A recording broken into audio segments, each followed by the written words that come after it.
ও কি আপনার ছেলে? আব্বা দেখছো কি কয়, আমি তোমার সন্তান নাকি জিজ্ঞেস করতেছে। সুজন আমার ছেলে না, ও আমার ভাতিজা। কলেরায় আমার আব্বা আম্মা ভাই ভাবি ৬০ জনে মারা গেছে। আপনি না আসলে খুব ভালো মানুষ, কিন্তু নিজের জন্য একটা মানুষ দরকার কখনো মনে হয় না?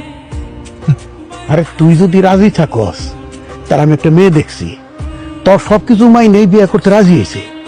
কাকা এমন ভাবে কইতেছেন মনে হয় আপনার টাকা আমি দিব না।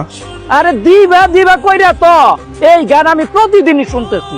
কই টাকা তো পাইতাছি না, আমার টাকা এখন এই মুহূর্তে লাগবো। টাকা কিন্তু আপনি আমার কাছে পাইতেন না, পাইতেন আমার আব্বার কাছে।